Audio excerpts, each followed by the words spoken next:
ఎన్టీఆర్ భవన్ దగ్గర నారా భువనేశ్వరి మాట్లాడుతున్నారు. ఇప్పుడు లైవ్ ద్వారా చూద్దాం. తండ్రుల్ని అందరినీ తమ్ముడిని చూసుకోవటానికి ఆయన చాలా కష్టపడి పైకి వచ్చారు. దాని తర్వాత ఆయన పెళ్లి చేసుకున్న తర్వాత పిల్లల కోసం కుటుంబం కోసం కూడా ఆయన రాత్రి పగలు సినిమా రంగంలో ఆయన కష్టపడ్డారు. దాని తర్వాత ఆయన తెలుగు ఆత్మ గౌరవం కోసం పేద ప్రజల కోసం ఆయన రాజకీయ రంగంలో వచ్చారు. అదే కాకుండా ప్రతి ఒక్కరికి తెలుసు ఆయన వచ్చిన తర్వాత ఎట్లా పేద ప్రజలకి అది కూడా మహిళలకి ఎస్పెషలీ ఆయన ప్రవేశం పెట్టిన తర్వాత రాజకీయ రంగంలో ఆయన మహిళలకి ప్రత్యేకంగా ప్రతి ఆస్తి హక్కులో వాళ్ళ ఆస్తిలో హక్కు ఉండాలని అట్లా సమాన హక్కు ఉండాలని ప్రతి సమాజంలో వాళ్ళు ముందు నడవాలని ఆయన చాలా పథకాలు పేద ప్రజలకి మహిళలకి ఆయన తీసుకొచ్చారు. వాళ్ళకే కాదు ప్రతి వర్గం కోసం ఆయన ఆలోచించి ముందుకు తీసుకెళ్లారు. ఆయన తక్కువ సమయంలో మన తెలుగు ప్రజల్ని ఆయన్ని నమ్మి ఆయనకి 9 నెలల్లో ఆయన ముందుకొచ్చి తెలుగుదేశం పతాకం పైకి జెండా ఎగరేశారు. ఆ గొప్పదనం ఆ ఒక్క మహనీయుడికే దక్కుతుంది. అట్లానే ఇవాళ మన తెలుగుదేశం పార్టీ కానీ కార్యకర్తలు కానీ ఆ డిసిప్లిన్తో ఆ చిత్తశుద్ధితో వాళ్ళు మన పార్టీ గెలిచిన ఓటమిలో కూడా మా కార్యకర్తలు ఎప్పుడు తెలుగుదేశం పార్టీ కోసం ఎప్పుడు వాళ్ళు ఉంటారు. వాళ్ళు లేకపోతే ఇవాళ మేము ఇక్కడికి ఇట్లా నుంచునే వాళ్ళం కాదు. ఇట్లా వాళ్ళ ప్రోత్సాహంతో వాళ్ళు ఉన్నారు, మాకు వాళ్ళు మన పక్కన ఉంటారు ఎప్పుడు. ఆ ధైర్యం కూడా మా తెలుగుదేశం కార్యకర్తలు కానీ తెలుగు ప్రజలు కానీ మాకు ఆ ఇచ్చిన ధైర్యంతో ఇవాళ మేము కుటుంబం కానీ చంద్రబాబు నాయుడు గారి కుటుంబం కానీ చంద్రబాబు నాయుడు గారు కానీ అట్లా నుంచుని పోరాడుతున్నారంటే ఇప్పటికి కూడా అది తెలుగు ప్రజలు, అది ప్రజలందరూ నమ్మి ఆయన కోసం పార్టీ కోసం ముందుకొచ్చారు.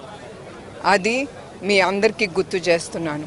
అదే కాకుండా మన అన్న నందమూరి తారక రామారావు గారి స్ఫూర్తితో ఆయన ఏమనుకున్నారో పేద ప్రజలకి ఎప్పుడు ప్రభుత్వం అందుబాటులో ఉండటానికి మా ఆలోచనతో ప్రజలకి దగ్గర ఉండటానికి ఆయన ఎన్టీఆర్ ట్రస్ట్ అనేది నిర్మించారు.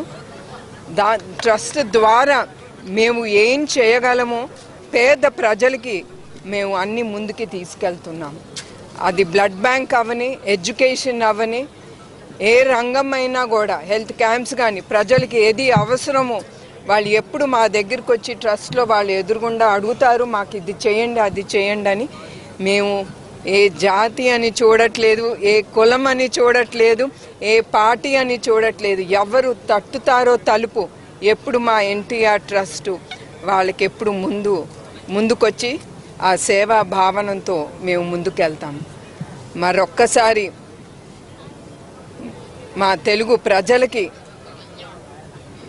ఇవాళ ఇక్కడ ఇంతమంది వచ్చారంటే అది నందమూరి తారక రామారావు గారి గుర్తు ఉంచుకుని వాళ్ళు ఇంకా కూడా మర్చిపోకుండా వాళ్ళు ముందుకొచ్చి మాతో పాటు నుంచున్నందుకు ప్రతి ఒక్కరికి నా హృదయపూర్వక నమస్కారాలు, ధన్యవాదాలు.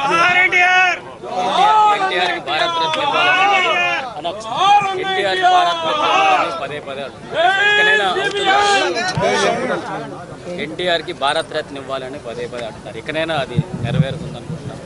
తప్పకుండా అండి. మీ అందరికీ తెలుసు చంద్రబాబు నాయుడు గారు ఆయన ట్రై చేస్తున్నారు. తప్పకుండా ప్రభుత్వం ఇవాళ కాకపోతే రేపైనా మనకి మన అన్నగారికి ఆ భారత్ రత్న అనేది తప్పకుండా ఆయనకి అందుతుంది. ఆయన చేసిన సేవా కార్యక్రమాలు ఏ రాజకీయ నాయకుడు చేయలేదు, పోరాడలేదు. తప్పకుండా సెంట్రల్ గవర్నమెంట్ తప్పకుండా ఆలోచించి ఆయనకి ఆ పథకం ఇవ్వాలని తెలుగుదేశం కానీ తెలుగు ప్రజల ద్వారా నేను సెంట్రల్ గవర్నమెంట్ని నేను తప్పకుండా రిక్వెస్ట్ చేస్తాను.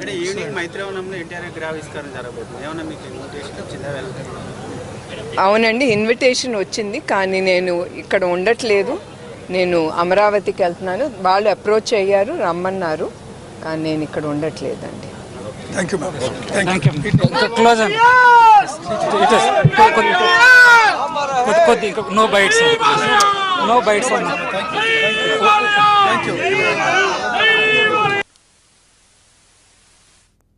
షార్ట్ బ్రేక్ తీసుకుందాం.